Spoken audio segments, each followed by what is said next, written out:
You're listening to the Options Insider Radio Network, the home of the Options Podcast. For more quality options programs, visit theoptionsinsider.com or search for Options Insider Radio Network in your podcast provider of choice. Listeners can also access all of our programming through our mobile app available in the iTunes and Google Play stores. Select programs are also available via live stream at mixlr.com/options-insider. That's mixlr.com/options-insider. Don't forget to follow along with your favorite programs and submit your own questions for the hosts at twitter.com/options, stocktwits.com/options, facebook.com/theoptionsinsider, or via questions at theoptionsinsider.com.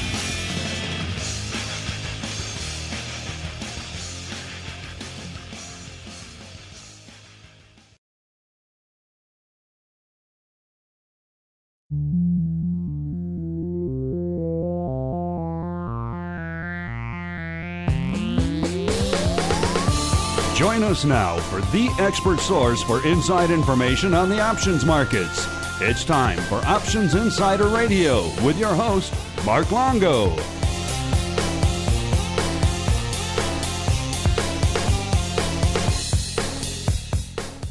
All right, everybody. Welcome back to Options Insider Radio, the interview program here on the old network where we welcome on guests from throughout the world of options and derivatives and indeed beyond and proceed to pick their brains for the benefit of you, the listener. My name is Mark Longo, coming at you, of course, from the aforementioned network as well as from theoptionsinsider.com. Reminding you, if you like what you hear, not just for the interviews, but for the entire network, make sure you head on out to wherever you listen to our content. Could be Apple Podcasts, could be Spotify, app stores. You get our app. Wherever you get our content, make sure you leave those reviews so new folks can continue to discover this program. We've seen an onrush of new listeners over the last 6 months. We want to keep that flow going. It's more important than ever in these troubled times for people to have a reliable source of financial content out there. So if you like what you hear, keep those reviews coming so new folks can continue to discover the network that you're already enjoying. And, of course, keep those questions, those comments, maybe those interview guest suggestions coming. We do love to hear from you guys out there. And let's see who we're going to hear from on the program today. Joining me today on our Interview Tuesday for Options Insider Radio, old friend of the network, he's Mr. Mead Wells. He's the co-founder, chairman, and treasury of ALTSO, a.k.a. a leg to stand on. And when he's not busy there, he's also the founder and CEO of Octagon Asset Management. Mead, welcome back to the Options Insider Radio program. Thank you, Mark. It's good to be back. And Mead, I'm not sure if you noticed, but it's been a while since we chatted, about exactly a year. It's time for your annual appearance here on the network. It doesn't seem like it's been a year, by the way. It seemed like it was just a few months ago. And in some other ways, it seems like it's been an eternity because I'm not sure if you noticed, but the world's kind of fallen apart since the last time you and I chatted. Let's start there. Catch us up. How are you and the team? How have you guys all been doing and coping and functioning over the last 6 months and all this madness, Mead? Well, it's definitely a different world today than it was a year ago, Mark. And I can't say whether it's better or worse, but it's certainly it's been a trying time. And I think people have experienced hardship, and they've experienced also some awakenings and realization that we do actually, we're very blessed in many ways. So, it's unfortunate, but sometimes these are healthy reality checks to put priorities in place and recognize that your health is, of paramount importance, and then family and, in my opinion, faith are really important.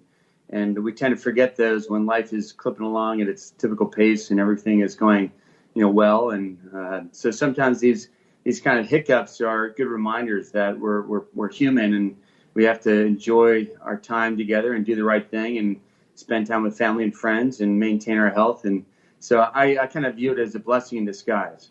That's a good way to view it, because you're right. I mean, it's hard to say there's an upside for any sort of pandemic, which is killing hundreds of thousands of people. But if there are any bright spots to be found within that dark cloud, you're right. There are some more forced family time going on out there, which can be good, I guess can be bad depending on your family. But we're enjoying it here as well. A little bit of forced togetherness, I suppose, isn't the worst thing. But me, like I mentioned, this is our annual check-in with you guys over there at ALTSO. We've had a lot of new people join the network since the last time you guys were on. So why don't we start there, give our listeners an overview of what the heck is a leg to stand on? What do you guys do, Mead? Sure. So a leg to stand on is a 501c3 registered nonprofit based in New York City. We started over 18 years ago, and our focus is solely to help children with limb disabilities in developing countries. So these are children that were either born with a missing limb or a deformity of the limbs, or they had an accident or a disease which left them with a deformity of the limbs. We provide free corrective surgery and artificial limbs and walking aids from the ages of birth until 21 years old.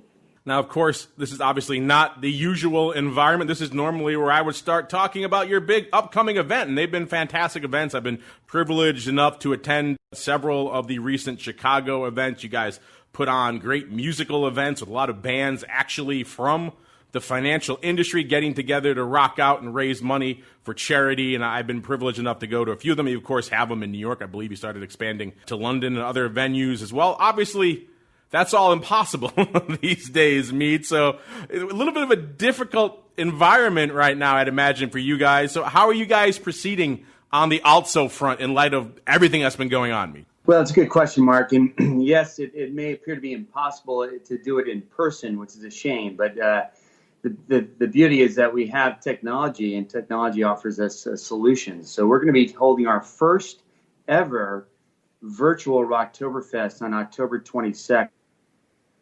At 7 p.m. Eastern, 6 p.m. Central Time. And we're really excited about it because this is really a whole new paradigm. But it allows for us to open up the event for really anyone. So it's completely inclusive so that anyone that wants to attend can register and attend free, which is different. As you know, there's always been a ticket price that you've had to pay to get in the door. This allows it to be watched by anyone that is interested in watching these amazing bands and learning more about this, what I think is a worthwhile cause. And, if they feel so compelled to support us in any way, shape, or form, we are very grateful and we welcome that. So it's we have 14 bands now committed and additional bands that want to get involved. So it's going to be a pretty interesting event. And we're very fortunate to have two organizations, After Party and Dramatic Health, are sponsoring the technology and the media for the event, so we can host this thing live online. But the other good thing is that if your schedule has a conflict, you can actually watch it at your leisure, because it'll be available for replay at any point in the next several months. So you can kind of watch it on demand. So that's we're really excited about that. Yeah, that's certainly a fascinating new wrinkle to add to the mix, because you're right. It's a little bit more involved than just doing a Zoom call and the band all stands in the room in front of a webcam. You need a little bit better audio, a little bit better video if you want to produce something on the level that you guys have done in the past. So I'd imagine just from a back-end perspective, Mead, it's got to be a little bit more challenging. It is, but we've got such an amazing team of volunteers and sponsors and supporters that they've been able to kind of stitch it all together and provide what we think will be a fairly high-quality event. Sound and video are critical, as you well know, given that this is your main lifeline here. But for those that don't know what Rocktoberfest is, I might spend a minute, if it's okay, and just sort of give a bit of an overview. No, go for it, yeah. So Rocktoberfest is our annual fundraiser for A Leg to Stand On. It's a fundraiser and helps us to generate awareness for what we do. It's a unique event in that it's made up of bands which are compiled of finance professionals, mostly in the hedge fund and the futures and the financial markets. And these financial gurus, let down their hair and take off their pinstripes and, don their guitars and basses and drumsticks and rock out sets of rock music to an audience of their peers. And it's a really fun opportunity to see hedge fund managers and finance professionals and executives up on stage performing live sets. And you'd be surprised, I'm sure, obviously, Mark, you've been at the event. I've seen you there and enjoyed watching bands with you, but it's the quality of music is pretty spectacular, given that these are daytime traders and finance professionals. I've always been amazed. You had to kind of tell me these people were actually industry professionals. I thought you went out and just hired a bunch of bands for the event, Mead. No, well, obviously we want to keep our costs down, and what's so nice is that all these band members are doing it out of goodwill, and they enjoy it, and it's an opportunity for them to get up on stage and showcase their musical talents, which are pretty impressive to say the least. We have this year again 14 acts are confirmed between Chicago, New York, London, and then we've got a number of acts as far away as Hawaii to Europe and elsewhere. So it's going to be a really neat thing to experience. So instead of the various geographic events that were separated by, let's say, a few weeks to a month each, you're going to do one big mega event now, incorporating all of the different areas, all the different bands, all the different venues you used to target Mead. That's right. It is the marquee showcase event of the year. We're not doing our London event. We're not doing Chicago. We're not doing New York. We're just doing a virtual. So, come all and enjoy it. And we welcome all feedback. And there are groups and sponsors that are holding watch parties where they're getting, with obviously COVID diplomacy exercise, they're going to be getting together and watching it on big screens and having cocktails and other enjoyable treats. And so it's a way to sort of celebrate the fact that despite all the adversity, despite all the challenges, we can still really have an impact and make people's lives materially better by giving them the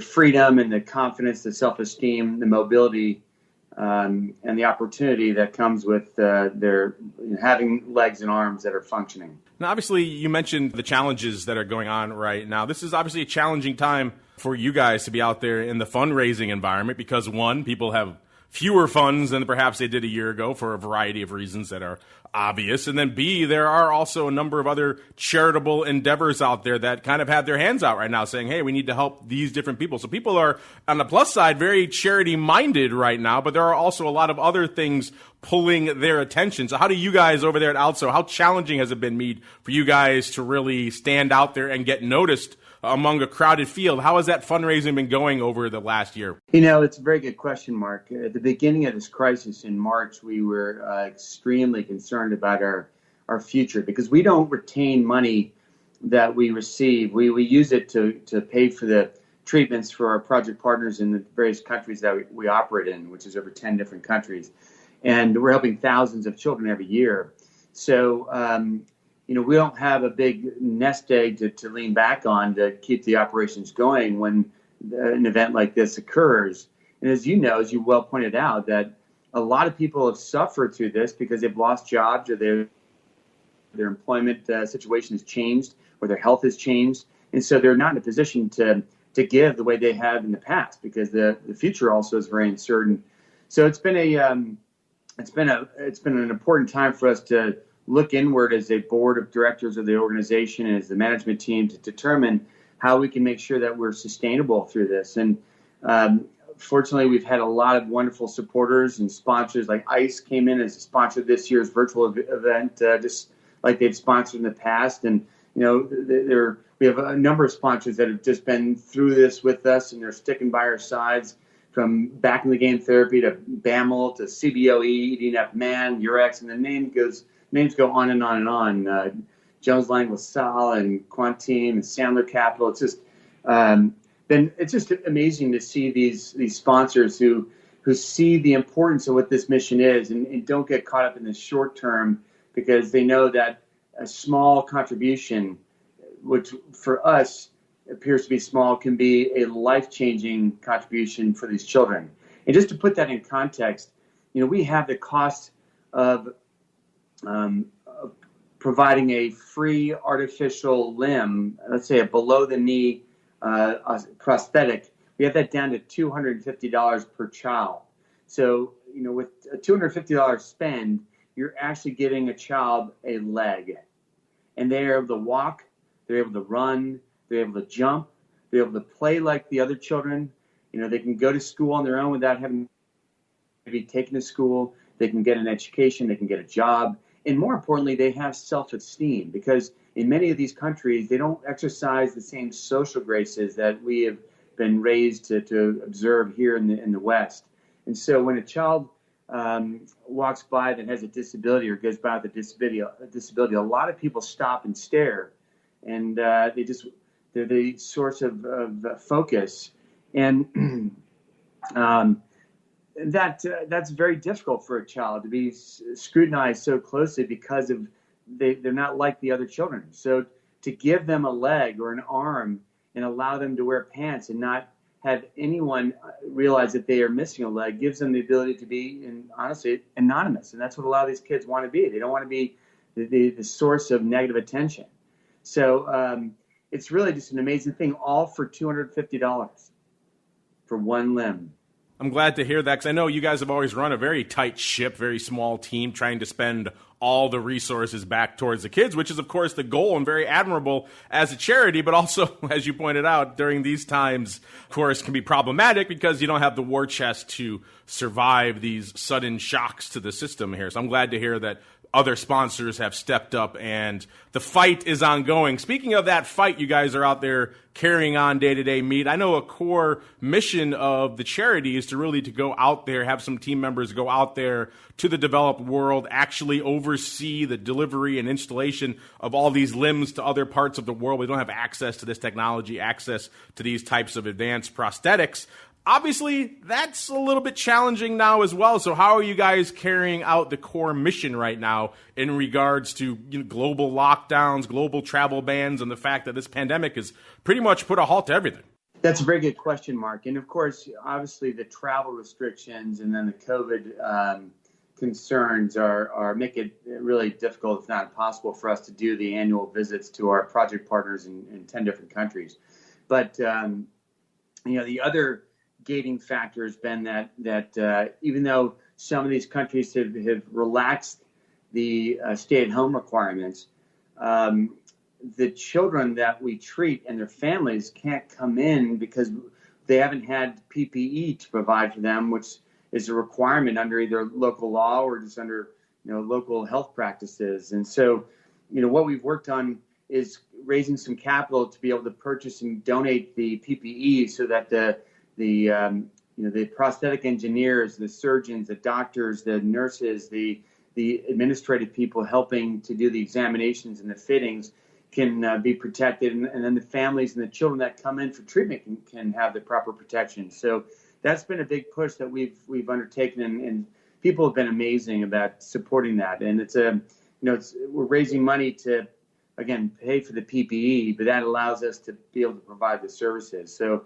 and AJ Worko, our program director, who's typically on the road all year round, going from project partner to project partner, from India to Nepal to Cambodia and everywhere else under the sun, he's had to conduct a lot of this and a lot of the due diligence and sort of checks and spot checks online using video platforms like Zoom and FaceTime and other types of real-time video communication systems. So we've been able to get by, and it forces us to be lean and mean, and because we need to obviously conserve on spending during this period, as a lot of our donor base has been impacted significantly with the markets having collapsed. And the markets have bounced back, and we hope that will be sustained. But it's just been a real trying time, and we're just, again, grateful for all those partners, and we call them family members, that have stepped up and have even when they can't have a live event, they've actually said, we want to support your organization. And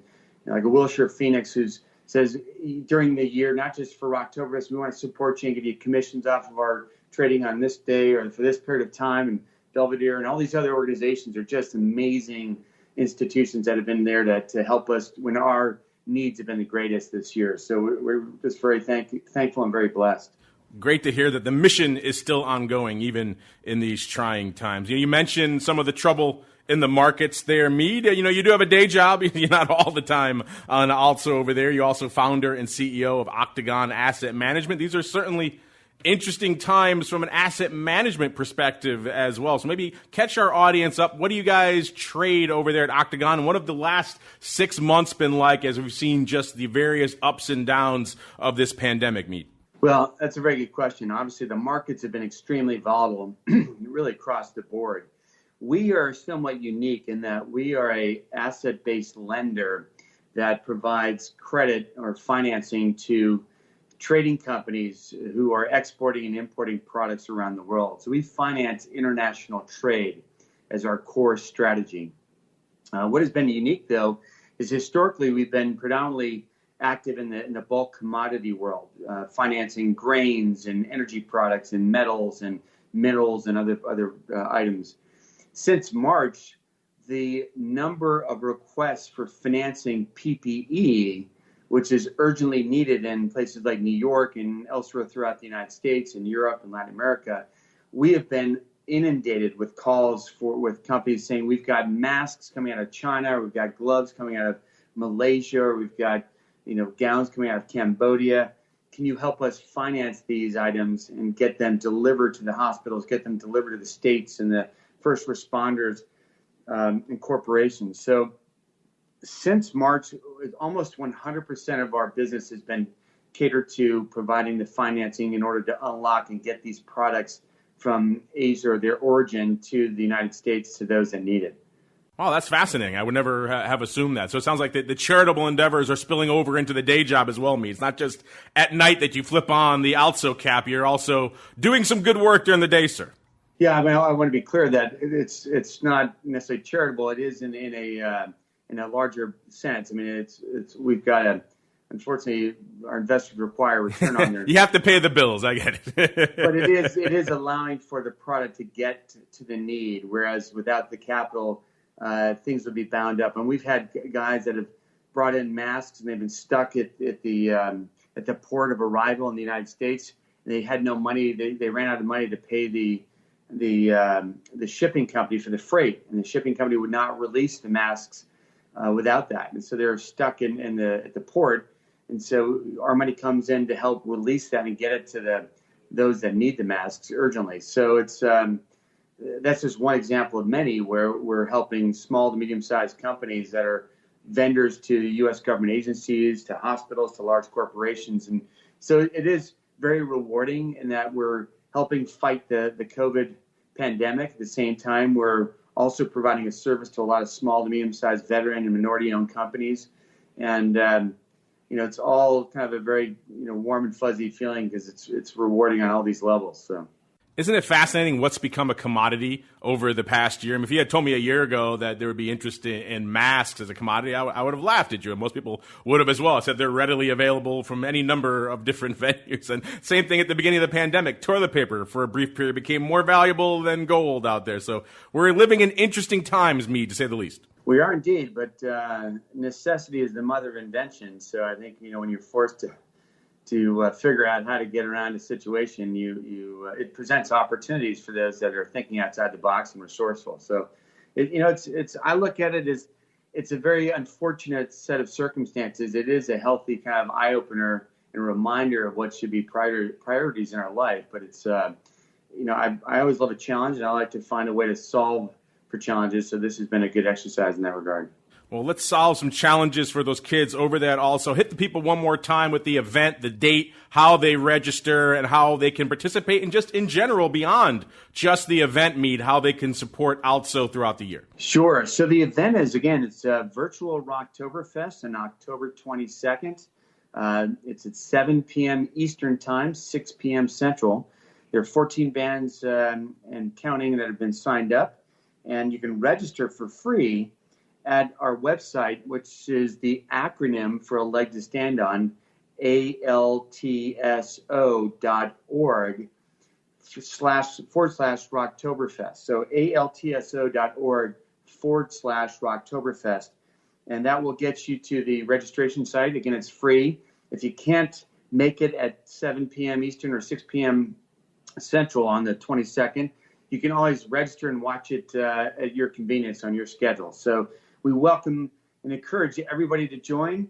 If you feel compelled to give, you can give in any number of ways. We're very grateful for any support, whether it's monetary, whether it's ideas, whether it's introductions, whether it's physical gifts of volunteering your time. We encourage you to reach out to us by email or by phone. Our phone number and our email address are located on the website, but it's info@altso.org. And our phone number is 212-683-8805. So we appreciate the time and the support, and we wish everybody well. I can certainly testify, listeners. I've been to these events. They're high-quality events. Now you guys are getting access to them completely for free. So go check it out. You literally have no excuse now. And, of course, if you like what you hear, if you like what you see, you want to support the cause, feel free to dig in. I know these are troubled times for a lot of people out there. But if you can, as you heard Mead say, it doesn't cost much to help a kid have a limb for life, and that's really a fantastic thing. So you can find out more, of course, ALTSO, ALTSO, that's a leg to stand on.org. Give them a follow on the old Twitters as well, at a leg to stand on, all spelled out there, a leg to stand on. Well, Mead, great to hear from you. Glad to hear things are still rolling along at a leg to stand on. I'm looking forward to seeing the event coming up in October, sir. Well, thank you, Mark. As always, I appreciate your support and wish you all the best. We hope to see you sometime soon when we get on the other side of this pandemic. But in the meantime, enjoy the show if you can make it, and all the best to you. Thank you, Mead. I'll certainly check it out, and I hope you guys do as well. And, of course, if you like what you heard here today, Interview Tuesday isn't over, listeners. We'll be back in about an hour and a half with another great interview coming at you really soon. And, of course, there's content throughout the week on the rest of the network. We got Education Wednesday. We got the Option Block Monday and Thursday. Got TWIFO on Thursday. Volatility Views on Friday. All sorts of other great programs smattered throughout the week. So keep it right here. We'll keep you informed, engaged, maybe even slightly entertained in the world of options. We'll be back a little bit later today with another great interview here on Options Insider Radio.